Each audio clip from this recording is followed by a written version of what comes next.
Question number 8। इसमें बोला गया है क्या कि ऊंचाई 2.4 सेंटीमीटर और व्यास 1.4 सेंटीमीटर वाले एक ठोस बेलन में से इसी ऊंचाई और इसी व्यास वाला एक शंकुआकार खोल काट लिया जाता है। शेष बचे ठोस का निकटतम वर्ग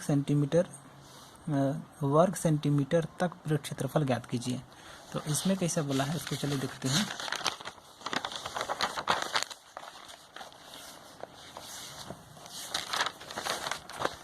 देखिए एक बेलन है, एक बेलन दिया हुआ है जिसका ऊंचाई है, एक बेलन दिया हुआ है जिसका ऊंचाई कितना है यहाँ पे देखिए तो 2.4, तो ऊंचाई दे दिए 2.4 और व्यास कितना है तो 1.4 सेंटीमीटर। इस ठोस में से इसी ऊंचाई मतलब यही जो ऊंचाई है इतना ही ऊंचाई और इसी व्यास मतलब इतना ही का एक शंकुआकार खोल काट लिया गया है, मतलब इसको काट करके निकाल दिए तो ये गड्ढा हो गया। शेष बचे ठोस का निकटतम वर्ग सेंटीमीटर स्क्वायर था पृष्ठ क्षेत्रफल ज्ञात कीजिए। तो कैसे आकृति बनेगा, थोड़ा दिमाग लगाइए। तो ये किनारे किनारे रहेगा, बीच में ये शंकुआकार भाग खाली रहेगा ना, तो ऐसा हम लोग का ठोस बचेगा। तो इसका हम लोग को पृष्ठ क्षेत्रफल निकालना है। तो कैसे निकलेगा, तो पहले दिमाग लगा लेंगे। तो हम लोग को बेलन का संपूर्ण पृष्ठ क्षेत्रफल निकालेंगे, फिर शंकु का संपूर्ण पृष्ठ क्षेत्रफल निकालेंगे और जोड़ देंगे और उससे ये वाला जो फलक है उसका क्षेत्रफल घटा देंगे। तो ये वाला फलक को ऊपर से देखेंगे तो वृत्त दिखेगा ना, तो इसलिए ये वृत्ताकार भाग को हम लोग घटा देंगे। ऐसा इसलिए क्योंकि जब इसको खोदने लगे थे तो ये वाला भाग तो कट करके हट गया ना पूरा, तो इसलिए वो वाला भाग को हम लोग को घटाना पड़ेगा। तो चलिए अब देखते हैं। बेलन की ऊंचाई तो 2.4, तो ये है ना 2.4, त्रिज्या तो ये पूरा है अगर 1.4 तो इसका आधा कितना हो जाएगा 0.7 लेना होगा। शंकु की तिर्यक ऊंचाई 0.7, ये भी तो इतना सॉरी शंकु की त्रिज्या ये भी है हम लोग का कितना 0.7 और तिर्यक ऊंचाई मतलब शंकु का तिर्यक ऊंचाई का फार्मूला होता है क्या √h² + r²। इसमें h² क्या है तो ये h हुआ ना ऊंचाई, तो ऊंचाई कितना है तो 2.4 का स्क्वायर फिर प्लस r का वैल्यू कितना है यहाँ पर आधा, या यहाँ से देखिए तो 0.7, इसका गुना करेंगे, इसको चलिए गुना करते हैं हम लोग 24 के स्क्वायर करेंगे तो 24 × 24 मतलब 576 प्लस 7 7 49, तो 49 किया 2 अंक के बाद दशमलव, इसमें भी 2 अंक के बाद दशमलव। अब दोनों को जोड़े इस तरह से तो 9 6 15 5 हाथ में 1, 7 3 10 11 12 के 2 हाथ में 1, ये 5 और 1 6।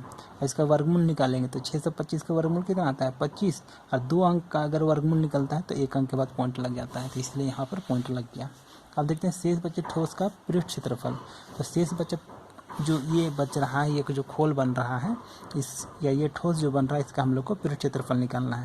तो कैसे निकलेगा पहले ही बताए थे। तो ये बेलन का पृष्ठ क्षेत्रफल निकालना है, संपूर्ण पृष्ठ क्षेत्रफल, फिर शंकु का पृष्ठ क्षेत्रफल निकालना है और दोनों को जोड़ेंगे। उसके बाद ये वाला जो ऊपर वाला जो ढक्कन वाला भाग है उसको घटाना पड़ेगा, क्योंकि जब इसको खोद करके ये शंकु को खोद करके निकाला जा रहा था उस समय ये चीज़ बर्बाद हो गया था, इसलिए आगे यहाँ देखिए।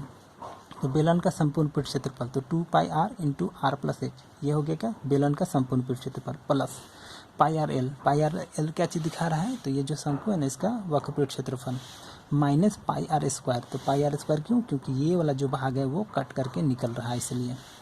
अब यहाँ से हम लोग का πr सब में कॉमन है तो बाहर निकाल दिया, तो πr कॉमन निकल गया, तो ये हम लोग का 2 बच गया यहाँ पर ये दोनों, और यहाँ से πr तो निकल गया, यहाँ l और यहाँ से πr निकल गया तो एक ठो r। तो यहाँ से पाई का वैल्यू डाले 22/7, r का वैल्यू 0.7 इंटू ये 2 फिर r का वैल्यू कितना है तो r का वैल्यू यहाँ से देखिए तो 0.7 ना, तो 0.7 डाले फिर प्लस h का वैल्यू कितना है यहाँ देखिए 2.4, तो डाल दिए 2.4 फिर प्लस l का वैल्यू अभी निकाले 2.5, ये देखिए यहाँ 2.5 फिर माइनस r का वैल्यू कितना है तो 0.7, तो वही चीज़ को यहाँ डाल दिया -0.7। अब सॉल्व कर रहे हैं 7 का 7 कट गया तो 0.1 गुना किए, तो देखिए गुना करेंगे तो 22 का 22 और 1 अंक के बाद दशमलव, 22 का 22 और 1 अंक के बाद दशमलव। उसके बाद ये 2 फिर इसको जोड़ रहे हैं तो 7 3 10 11 के एक हाथ में 1, 2 और 1 3, फिर ये प्लस उतर गया फिर ये घट रहा है तो यहाँ पर 15 में से 7 गया, तो 15 में से 7 गया तो 8, फिर इधर बच गया 1। अब ये उतर गया, ये दोनों को गुना किए तो इतना आया, ये भी उतर गया। अब ये उतर गया, ये दोनों को जोड़े तो इतना आया, अब इसको गुना किए तो इतना आया। तो ये लगभग में आंसर है ना। हम लोग को बोला भी है कि ये निकटतम में निकालना है। तो इसका अगर किताब में देखिएगा तो 18 है, 18 सेंटीमीटर स्क्वायर है। तो ये भी हम लोग का चल जाएगा, है ना। तो निकटतम आ गया ना, 18 के लगभग बराबर है। इसके चलते ये हम लोग का आंसर सही है।